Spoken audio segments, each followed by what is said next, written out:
Cyclone Amphan, floods in different parts of the world, Australian bushfire, Uttarakhand forest fire, California fire, sinking economies, locust attack, unemployment, longest lockdown, COVID-19, and above all, thousands of people dying in a single day. क्या आपको भी ये सभी किसी horror या thriller movie की तरह नहीं लगता? पर अनफॉर्चुनेटली यही सच्चाई है। लेकिन अगर हम ये कहें कि ये तो सिर्फ एक शुरुआत है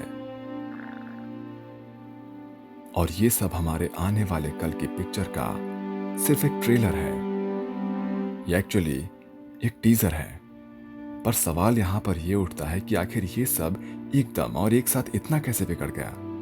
आखिर ये आए दिन होने वाली मुसीबतों और परेशानियों की असली वजह क्या है और ये सब के पीछे किसका हाथ है? तो इसका सीधा सीधा जवाब जाता है हम लोग। जी हां, हम सब। जैसा कि महात्मा गांधी ने कहा था, earth provides enough to satisfy every man's needs but not every man's grid.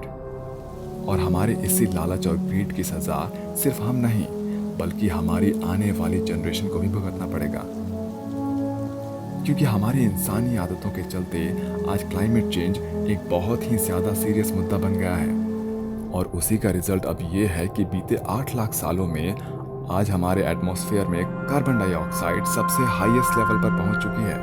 आज के समय में दिल्ली की हवा में सांस लेना किसी आदमी का एक दिन में 50 सिगरेट पीने के बराबर हो गया है। और सिर्फ इतना ही नहीं, इंटरनेशनल लेबर ऑर्गेनाइजेशन के मुताबिक 2030 तक हमारे इंडस्ट्रियल सेक्टर के लगभग 34 मिलियन लोग अपनी नौकरी से हाथ धो बैठेंगे।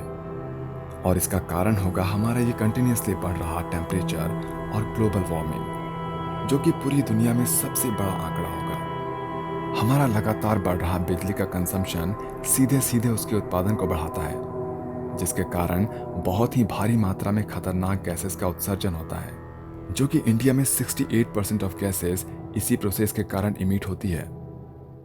पर आखिर ऐसा क्या किया जाए जिससे कि हम इस क्लाइमेट चेंज जैसे गंभीर मुद्दे के साथ डील कर पाएं? तो इसका सबसे बड़ा जवाब है पॉपुलेशन कंट्रोल। भारत अपनी जनसंख्या के मामले में पूरी दुनिया में दूसरे नंबर पर आता है, और उसके बाद भी जब बात जनसंख्या नियंत्रण जैसे मुद्दों की निकलती है तो हम कहीं भी नजर नहीं आते हैं। बढ़ती आबादी के साथ बढ़ते पॉल्यूशन के कारण आज ना सिर्फ हमारी हवा ही पॉल्यूटेड है बल्कि हमारी जमीन और उससे होने वाले पैदावार पर भी असर होने लगा है। हाई टेम्परेचर के चलते हमारी फसलों की पैदावार तो घटती ही है, लेकिन ये सिलसिला सिर्फ यही नहीं थमता बल्कि ये हमारी जमीन की उपज पर भी असर करता है और हमारे लैंड की इनफर्टिलिटी भी बढ़ाता है। अगर अब भी हमने कुछ नहीं किया तो साल 2070-2090 तक भारत का एवरेज टेम्परेचर लगभग 4.4 डिग्री सेल्सियस तक और बढ़ जाएगा। और साइंटिस्ट का कहना है कि 2040 से 2069 तक भारत का तापमान मीडियम इमिशन के साथ 2 डिग्री सेल्सियस तक बढ़ जाएगा, और वहीं हाई इमिशन पर 2.4 डिग्री सेल्सियस तक बढ़ सकता है। पर वो अंग्रेजी में कहते हैं ना, nature has its own way of recovery. और शायद ये लॉकडाउन भी उसका एक तरीका ही है, क्योंकि हम इंसानों का घर पर रहना ना सिर्फ हमारे लिए और हमारे एटमॉस्फेयर के लिए बल्कि हमारी वाइल्ड लाइफ तक के लिए एक बहुत ही खूबसूरत तोहफा रहा है, क्योंकि हमारी इनसे दूरी बनाने पर ये अपने असल रंग में ढलने लगे हैं। जैसे एयर क्वालिटी इंडेक्स में सुधार आना, पॉल्यूशन का कम हो जाना, समुद्री जीवों का फिर से जी उठना, गंगा, यमुना, सतलुज जैसी और कई जल स्रोतों की हालत में सुधार आना।